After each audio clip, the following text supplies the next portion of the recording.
Today's featured car of the day is a 1960 Chevrolet Impala two-door hardtop.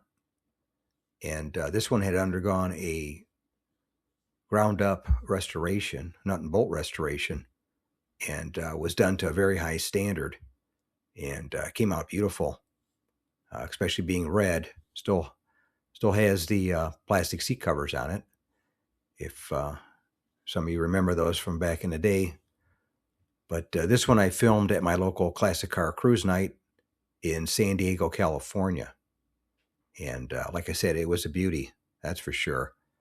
If you're not familiar with the Chevys, the Impala, this is part of the second generation, which only went 2 years, 1959 and 1960.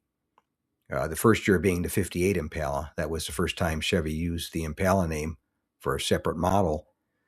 And this one was a little bit different than the 59. The 59 had the cat-eyed oval-shaped taillights. This one started off the three-piece taillights that went through 1965. And I'm not exactly sure what engine this one had in it. It could have been a 283 or a 348. You know it's a V8 because it has the cross flags on it.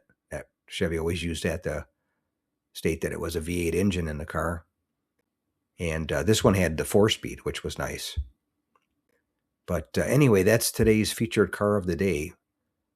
A 1960 Chevy Impala, two-door hardtop, which is a ground-up restoration, nut and bolt restoration, that I filmed at my local classic car cruise night in San Diego, California. If you made it to the end of the video, thank you very much for watching. I appreciate it. If you can share this video and my channel, Car Finder, with a friend, or share it on your group page if you have one, I would appreciate it. Otherwise, thanks for watching, and we'll catch you on the next one. Thanks again for watching. I appreciate it. And by the way, here's a couple of videos of the 700 plus videos that I have on my channel, Car Finder. This will take you over to my page, and you can take a look at any of the videos that are there that look good to you. But thanks again for watching, and we'll see you on the next one.